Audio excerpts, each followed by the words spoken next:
Okay, now am I audible? Yes. Hello. Am I audible? Yes, sir. Okay, thank you. So, once again, good morning to all. In the last lecture, we have completed the three-phase inverter for 120 conduction mode, right? So, I'll just show you what we have seen in the last lecture, and then we will go for the next topic in just 5 minutes. So, so that the students may join within a 5 minutes. Okay, so the table for 120 conduction mode that we have seen in this table, we know that at a time only two switches are on, one from upper arm and one from lower arm. The same switches or maybe switches from same leg is not conducting. So you can see here S6, S1 is conducting, S1 is incoming, S5 is outgoing. In the next interval, S1, S2 is conducting, S2 is incoming, S6 is outgoing, and so on.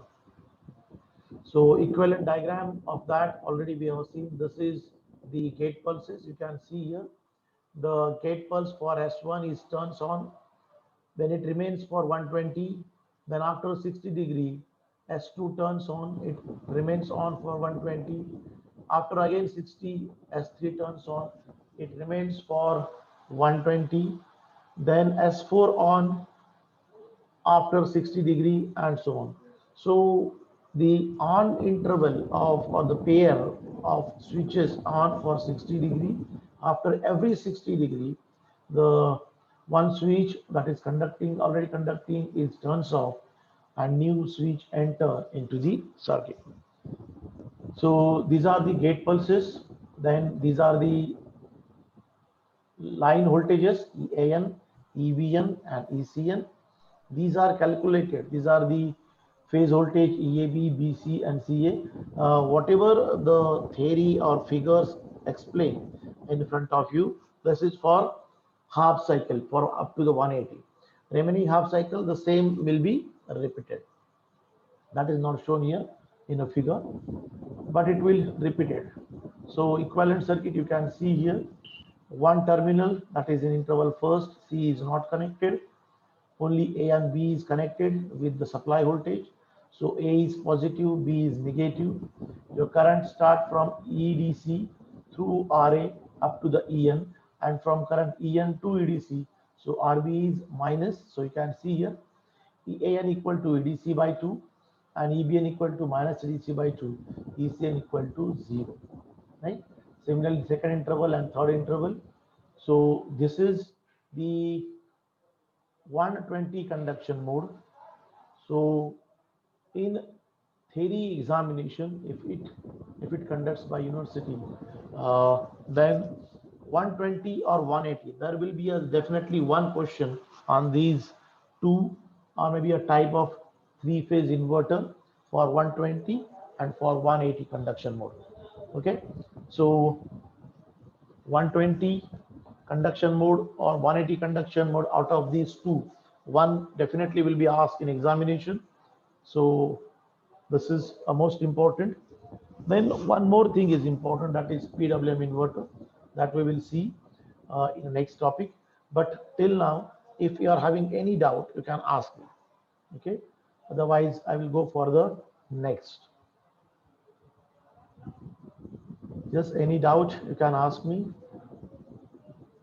uh, these theory part is important for you, because with the help of this you can explain the working of three-phase inverter for 120 and 180 conduction mode. So at the start I have given some 2 3 sentences. In this type of conduction mode, each switch conduct for 120. This is important. At any instant of time, only two switches remains on, like in above case, that is 180.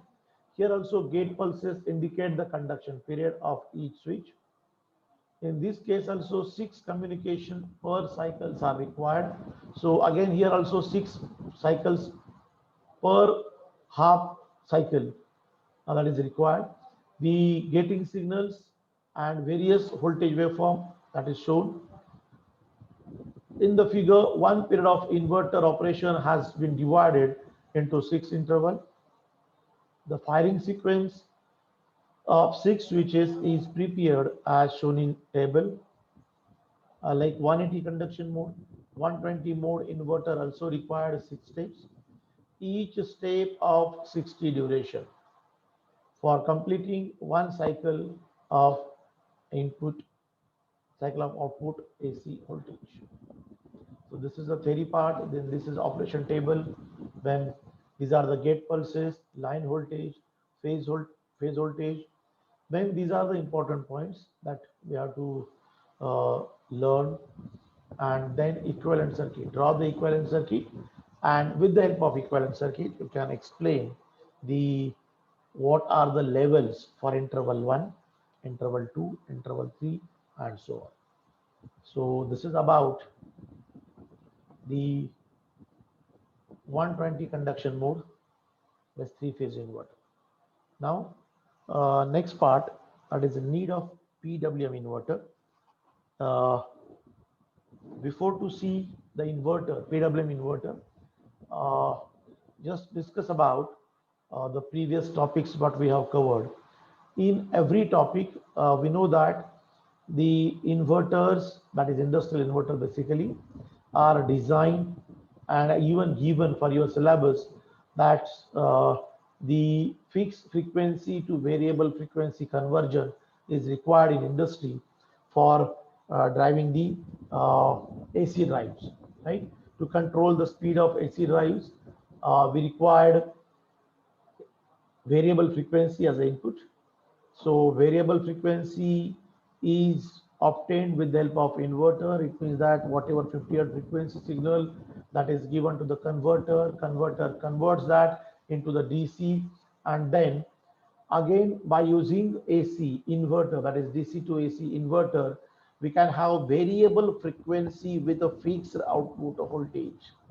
If you see the definition of inverter that we have seen at the start, just see what is the definition of inverter. DC to AC power converter are known as inverters.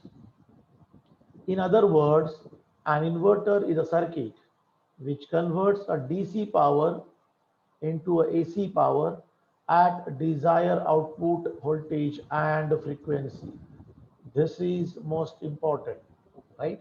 Till now, see, at desired output voltage and frequency, both is set, right? When next one is AC output voltage could be fixed at a fixed or variable frequency. These two statements, why I just focusing on these two statements, uh, that is AC output power, desired output voltage and frequency, and second one AC output voltage could be fixed at a fixed or variable frequency. So the third objective already we learned, in which the output voltage is fixed. Frequency may be varied. The frequency is depends upon the on time of switches, right? S1 and S6 is on. So whatever the time on time of these two switches, or maybe a 6 switches, according that the frequency of a generated voltage is changed. So it is very simple to change the duty cycle of these switches, that is on time, off time of switches. So that is quite possible. So change in frequency is 100% possible, and it is very easy simply by changing the on time, off time of switches. Okay, but the second objective, that is desired output voltage. Desired output voltage is also one of the requirement from the inverter, right? So you require in some applications variable frequency, variable voltage. So how to achieve variable voltage from the inverter? Till now, single phase, half bridge, single phase, full bridge, for R load, for RL load, then 3-phase for R load, for 120 and 180 conduction mode. Whatever topics we have discussed, in that topic, we get only variable frequency. The output voltage is constant. Okay, we are not consider the variable voltage till now. Whatever topics we have learned in this unit number 4, and that topics we have not considered variable output voltage. Only variable frequency was the focus for the previous topics. But now another important objective, that to obtain variable voltage, right? So in some cases we required only variable frequency, but in some cases we required variable voltage as well as variable frequency. And we have to learn how to get variable output voltage in the next topic. Okay.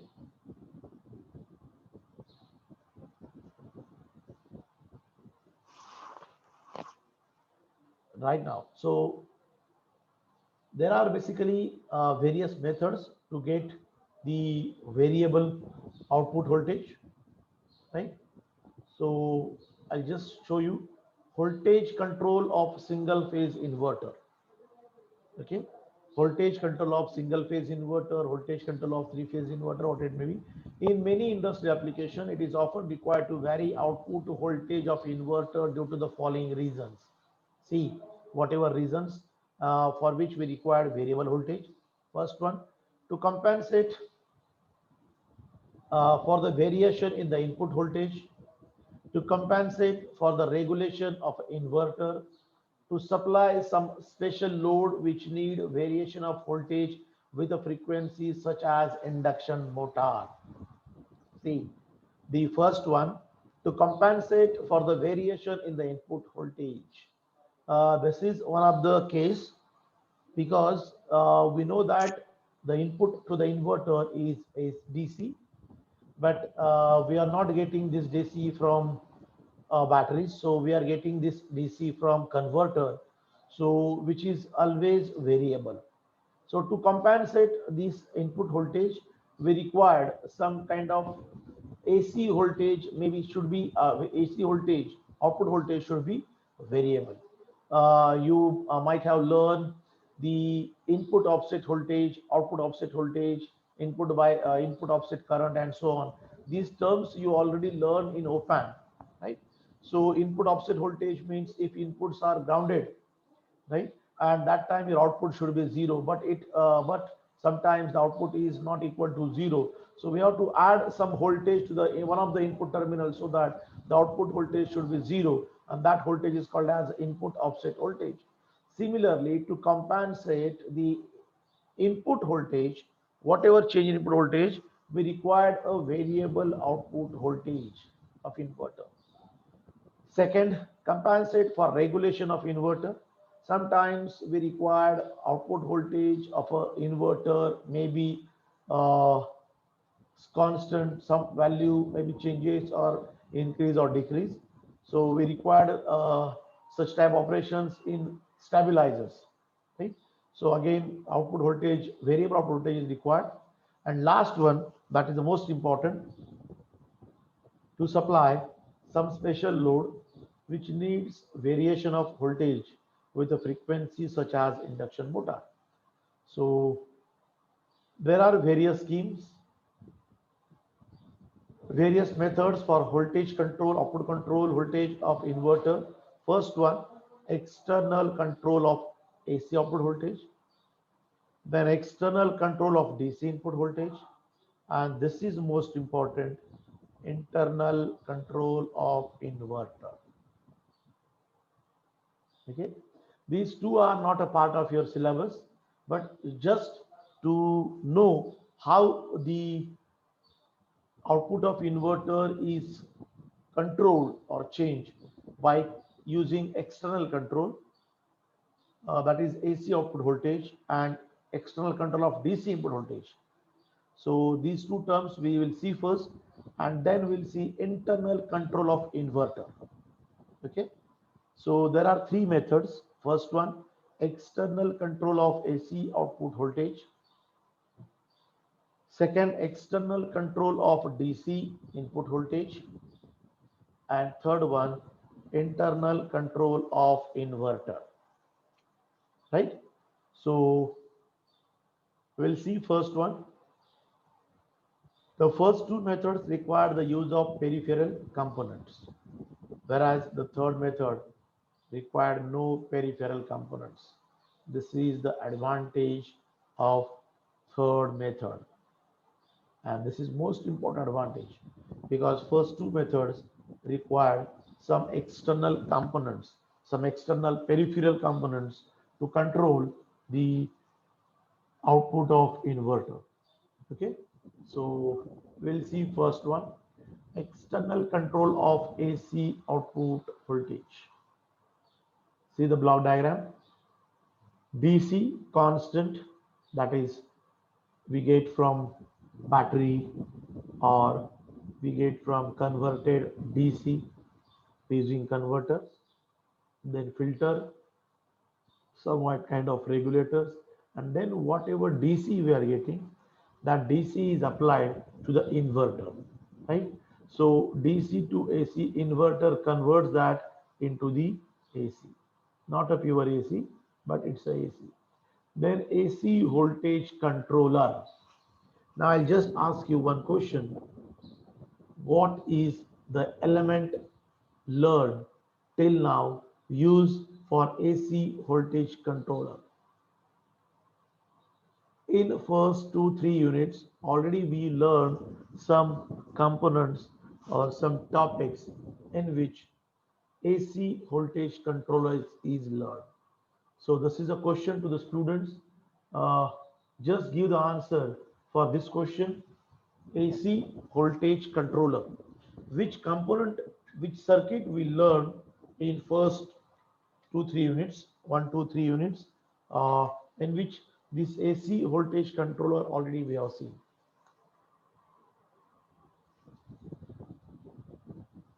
Yes, I'm waiting for your answer.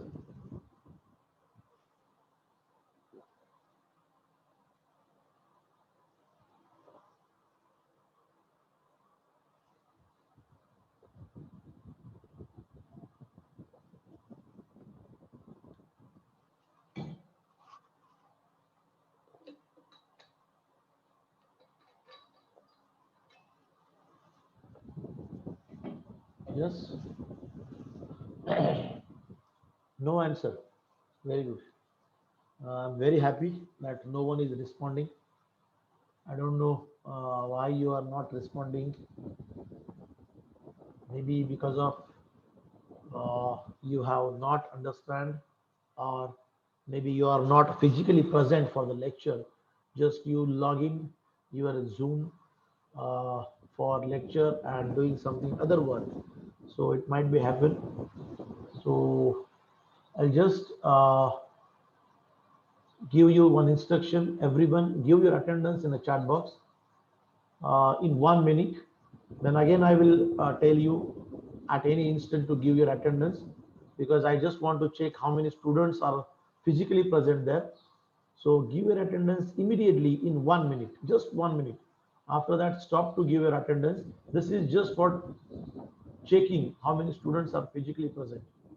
Uh, and I will again tell you the actual attendance. Maybe after some time, I'll give you instruction to give the attendance. Just 1 minute. I just want to see how many students are physically present and how many just log in and kept their mobile phones outside. Yes, only 52 students are present physically and actual attendance is a 60. So 8 students are not physically present for the lecture. Okay, so this is a very bad thing actually. I just want to say very poor and very bad thing that 60 students are logging for lecture, but only 52 to 53 students have given attendance. Now, if you are giving your attendance, that attendance is not considered. So don't give the attendance, don't call to your friends to give the attendance and so on. So Okay, one more is attendance is given. This is definitely a late attendance.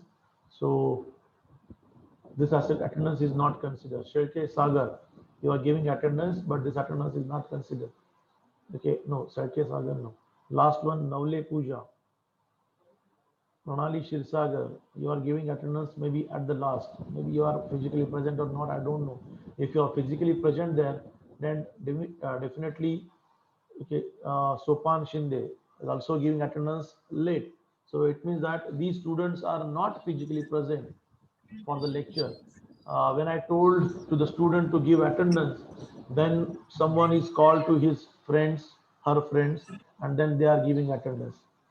So very poor, 52 students are present initially. I'll just consider first 52 students for presenting in the lecture.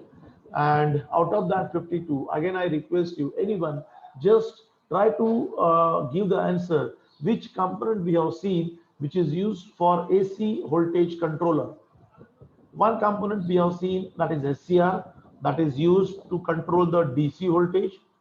But another component, very important component we have seen, that is SCR, right? Even, sorry, triac, two SCRs anti-parallel, or we can connect a triac even. So by changing the firing angle of a triac, we can control the AC output voltage, right? So this is a very simple circuit. DC as an input, inverter convert DC into AC, and after that we can connect a triac circuitry which can control the AC output voltage, right? So as you change the firing angle of triac, you will get a variable AC voltage. So this is the first method, external control of AC output voltage. So inverter output, after inverter output, you are controlling the AC voltage. That why it is called as a external control of AC. So in this circuit, we require this AC controller as an external component, right? Because inverter is your circuit, DC input, AC output, but additionally you required AC voltage controller. It means a triac circuitry required to control the AC voltage. Frequency is controlled from inverter and voltage is controlled from AC voltage controller. Simply connecting one S triac or two SCR, anti-parallel SCRs, we can connect, or we connect one triac. Okay, so this is the circuitry. Then second one, external control of DC input voltage. My dear student, this is again important. This is not attendance. Don't give your attendance in a chat box. Okay. So Manoj, your attendance is very late. Then Talha, your attendance is also late. It means that you are not physically present. Because when I say that time, it was 9:50 and you are giving attendance at 9:55. This is not actually attendance. Attendance I will take afterwards. I just want to check how many students was physically present, and that's why I'll just check it. This is not an attendance. Okay. So external control of a DC input voltage. Okay. So see, this one external control of AC output voltage. So we require AC controller. Now external control of DC input voltage. Now we have to control DC input, right? So that automatically the output of this inverter is variable AC.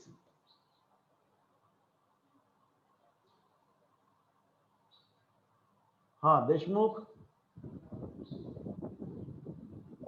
देश हाँ हाँ बोलो काय म्हणते hello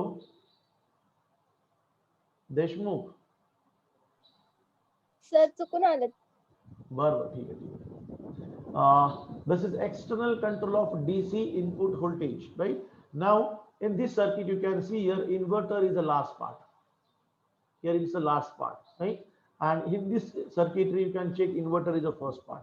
Okay, after conversion of DC to AC, you are controlling the AC voltage with the help of triac circuitry, right? If you connect triac at the output of inverter and then you just control the firing angle of triac, you can have a variable AC voltage.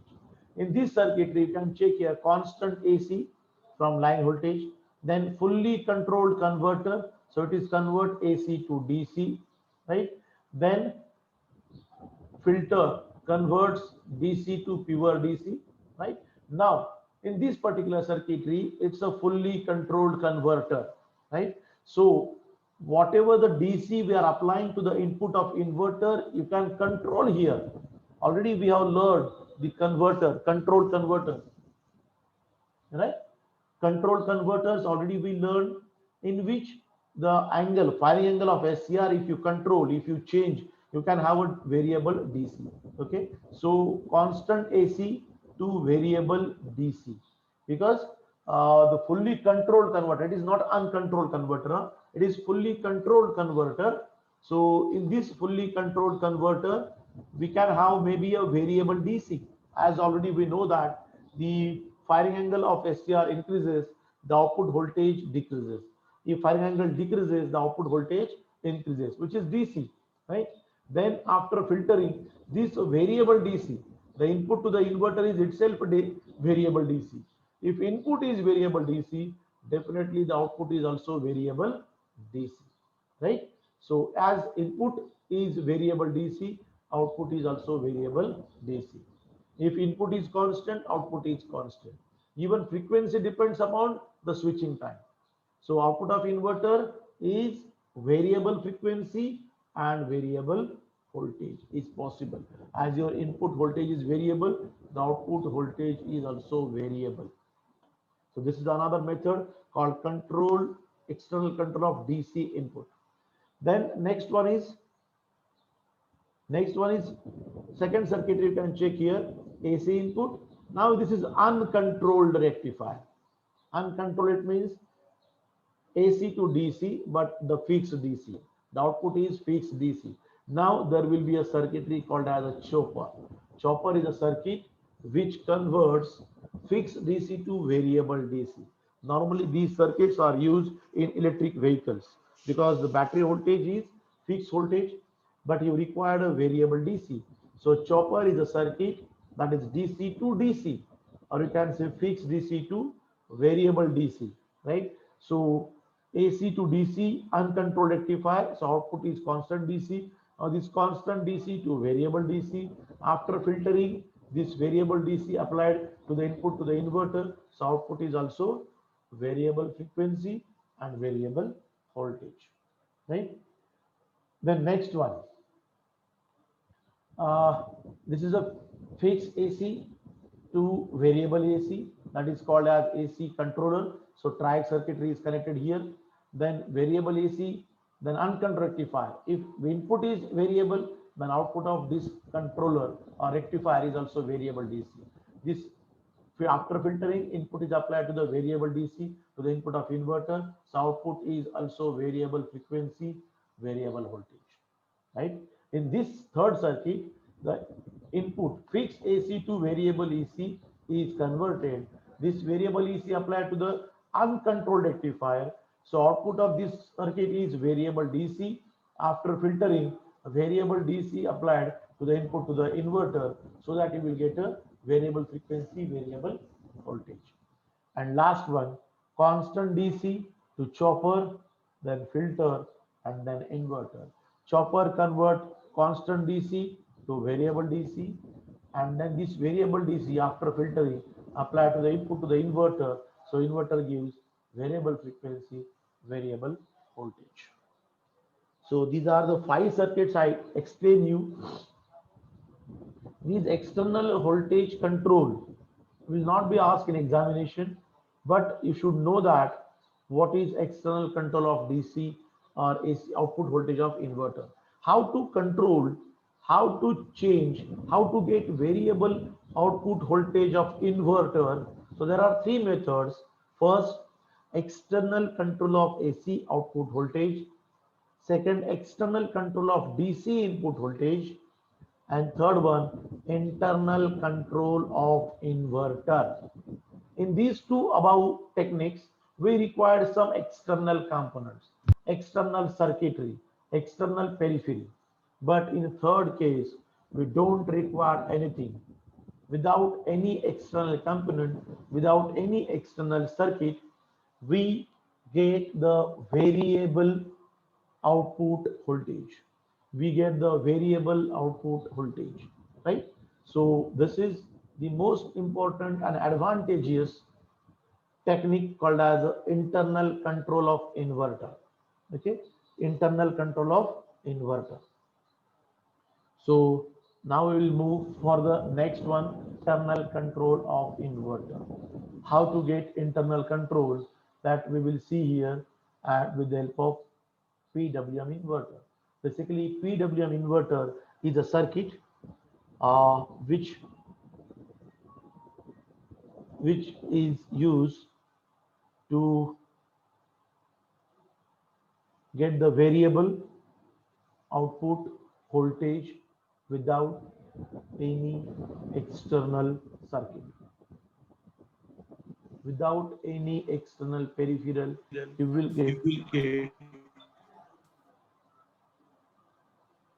will get variable output voltage.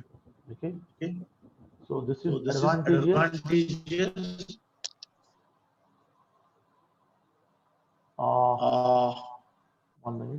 One minute.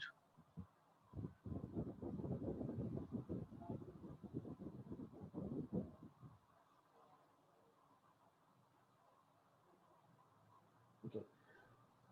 See, inverter, that is a PWM inverter, is one of the technique you can use for controlling output voltage of inverter by adding any external circuit. Okay, then how it is obtained, that we will see later on, but it requires PWM circuitry. So if we use PWM circuitry to apply the triggering pulses to the inverter, then it is called as a PWM inverter. I already posted one video of a PWM inverter as a your experiment number 6. You can check on YouTube. I already posted all 7 practical. Only one practical is remaining, that is simulation part. So that I will post maybe in the next week. But total 7 practicals already I posted on YouTube. You can check. In that practical, I already explained the theoretical part, theory I already explained, and then demo of practical kit, that is also given, right? So all 7 practicals you can check, because maybe examination, I don't know exactly what happens in future because of this corona pandemic situation, but you can consider that the examination may be online for practical.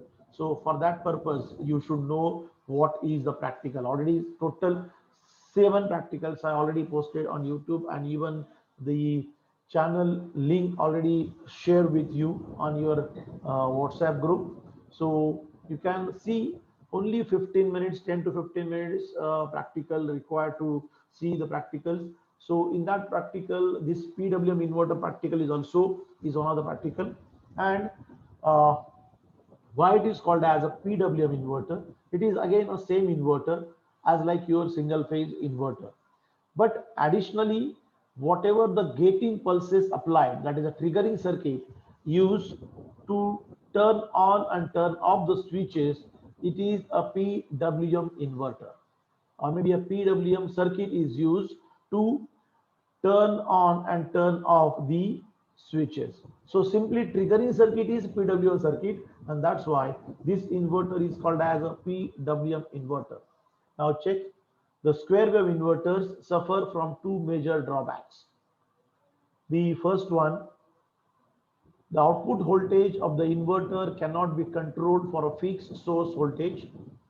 To achieve voltage control, the inverter must be fed either from controlled AC to DC or DC to DC converter. Already we have seen, right? So internally you cannot control the AC voltage, that is disadvantage. Then second one, the output voltage contains appreciable harmonic low frequency range. Also total Harman distortion is very high. The output voltage contain appreciably low harmonic range. Also total Harman distortion is also high because it's a square wave output, so Harman distortion is very large. Due to these two drawbacks, the square wave inverters is rarely used in a practice, at least in industry it is not used. To achieve the voltage control within an inverter and to reduce the harmonic content even in the output voltage, PWM inverters are used. In PWM inverters, width of output pulses are modulated to achieve the voltage control. See, before this, we have seen the two converters, or sorry, three circuits, that is external voltage control, right? But without any external circuitry, without any additional peripheral components, you can control the output voltage of inverter. Even the harmonic distortion is reduced. Total harmonic distortion is also reduced. So which is advantageous. So that's why the PWM inverters are required. Now PWM techniques. Variation of output voltage within the inverter by varying the gain of the inverter. This allows the input DC voltage to be of a fixed amplitude. Variation of output voltage either by varying the number of pulses per half cycle of the output voltage or by varying the period of each half cycle with a fixed number of pulses